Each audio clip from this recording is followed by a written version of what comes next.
If you have an interest in horses and love learning more about horses, the horse industry, teaching, or even managing your own horse business, then you're in the right place.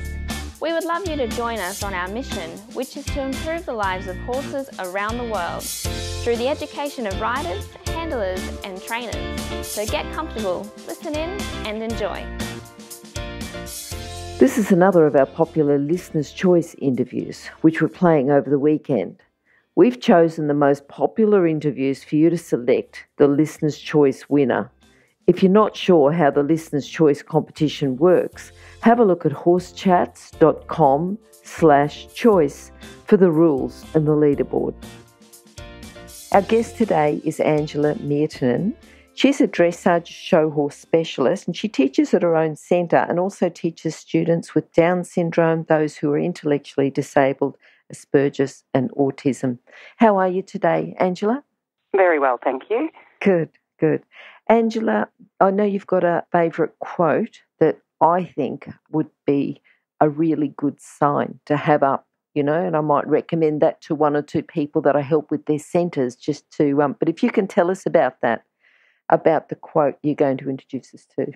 Yeah, well, the first lesson that people have with us, the first thing I tell them is that it's the rider's job to make the horse happy, not the other way around. So basically, if they ride well, the horse will go well, and we never blame the horse. It's always rider error if something does go wrong. And the horse will always tell you how to ride them. So once you get on the horse, you've got that first 5-10 minutes to have that little discussion with the horse, find what works, do it all the time, and what doesn't work, you just don't do it again. So the horse will tell you. So, that's something that works with us and I'm quite passionate about. And I just think it's a really good thing for people to learn when they first start off riding. It's not, the horse is just not a vehicle to take them around and entertain them. It exactly. really is a partnership, two-way combination. Yeah. Yes. Angela, can you remember the first time you had anything to do with horses? I do. I started riding when I was 2 years of age. I was plonked on a horse pretty early. My children are the same. They all started riding at 2 years of age.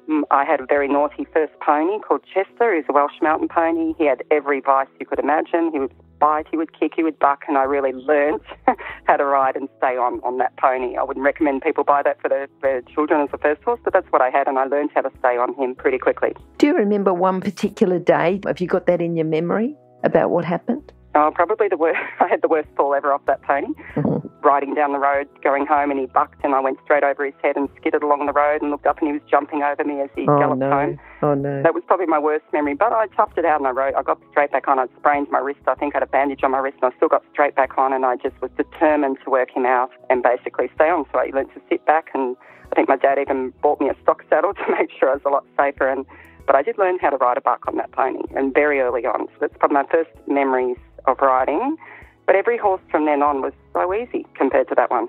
So in a way it taught me something valuable, but I didn't lose confidence. I just got stronger and tougher, and I was determined to work it out. Yeah.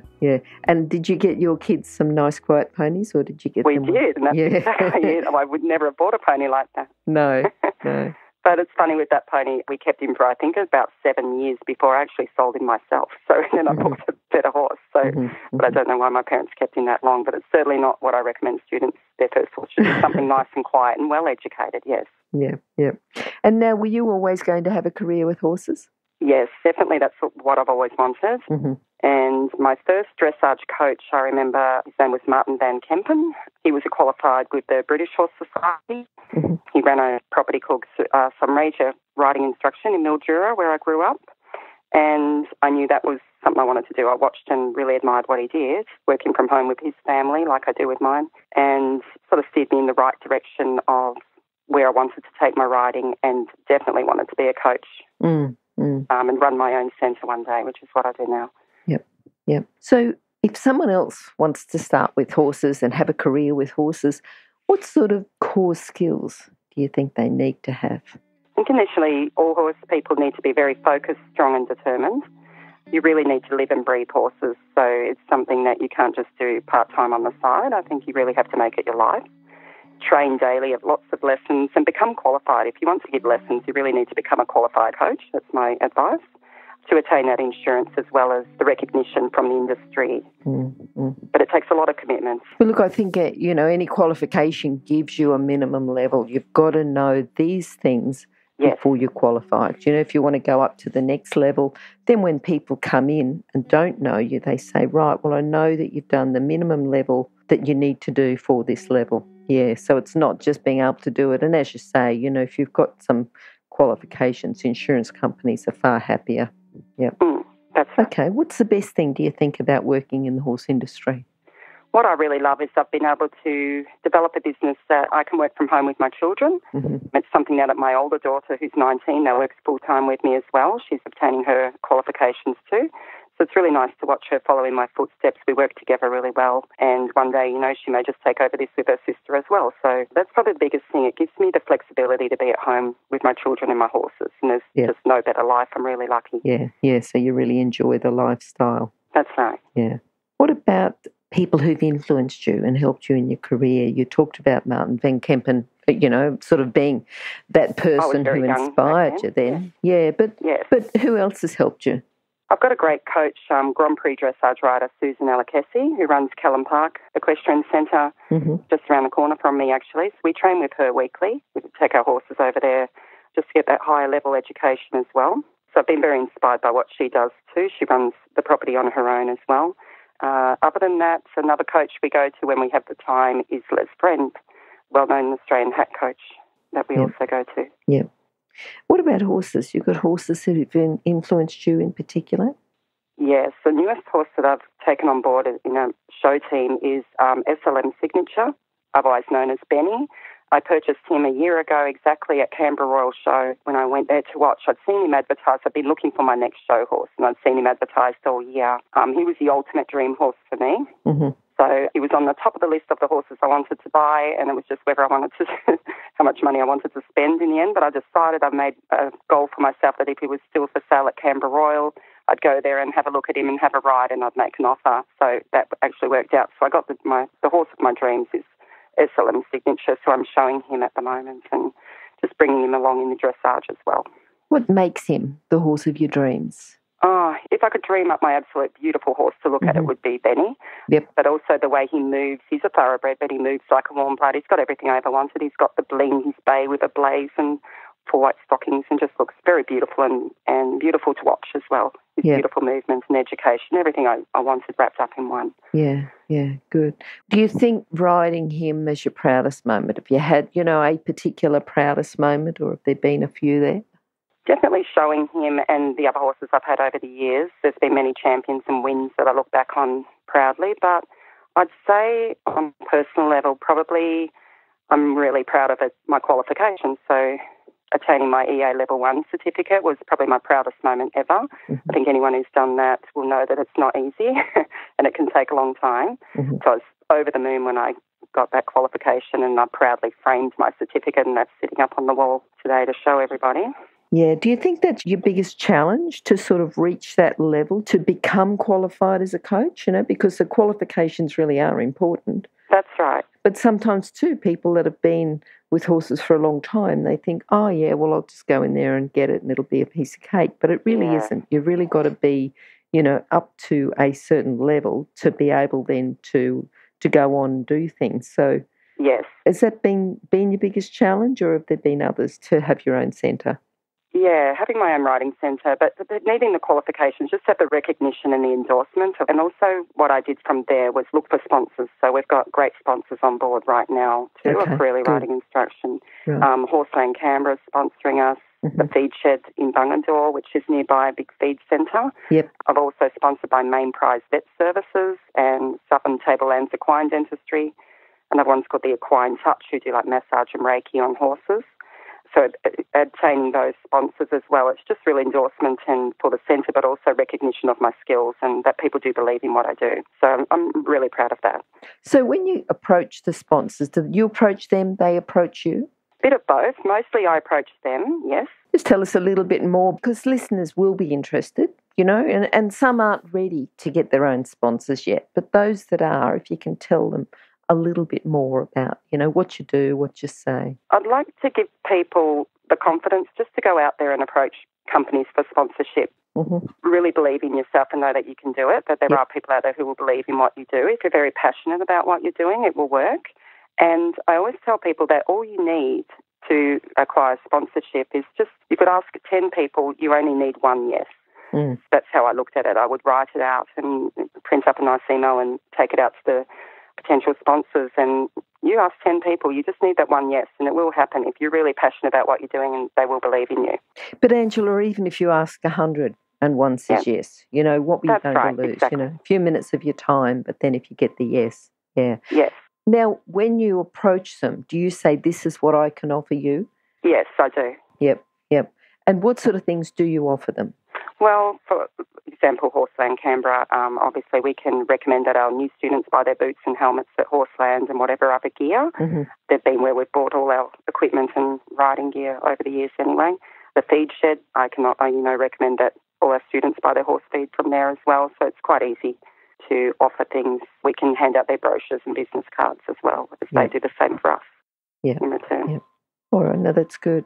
Now, I know that you teach a lot of people, you know, a lot of students that you have got, I suppose, different abilities to normal. But what do you think if someone is becoming a coach, has got their own centre, how do you open it up that you've got a wider variety of clients? Are you approaching people? Are they approaching you? And as a coach, what sort of person or what sort of skills do you need to bring in to be able to teach such a wide variety of people? Well, I think if you're a qualified coach, like I said, that's really important. That will give you the foundation to teach anybody. So we are insured and qualified to teach anyone, whether they've got special needs or not, whether they're 2 years of age and just learning to sit up straight on the horse, or the older people as well. So we have people of all ages here, from 2 years right through to people in their 70s. So we don't discriminate against anybody. I don't mind if they've got special needs or not. So we cater for everybody. So just making sure you've got that qualification. You can teach anyone anyway. Along the way, over the years, we've really developed a beautiful herd of horses who are absolutely bomb-proof and can carry anybody. So I think that's been good for our reputation, in that people know when they come here, they're on a horse who's very well educated, but also absolutely quiet and safe for anybody. So I know that in my training of horses, I try to have a goal that in the end, they can be ridden by anyone. And I know that will then not only keep our students safe, but it gives the horse a really good future. So I know that if they one day weren't with me, although most of our horses are all forever horses, but if they were sold on, no one's going to get afraid of them and run them through the sales. So I know that the horse is going to have a good, safe future with whoever they end up with down the line, if they're well educated and quiet. Yeah. So it really is important then to have those safe horses, you know, the ones that you sort of bring on. That's right. So I'm not just looking after the student, but I'm really making sure that horse is safe for its whole life as well. Yeah.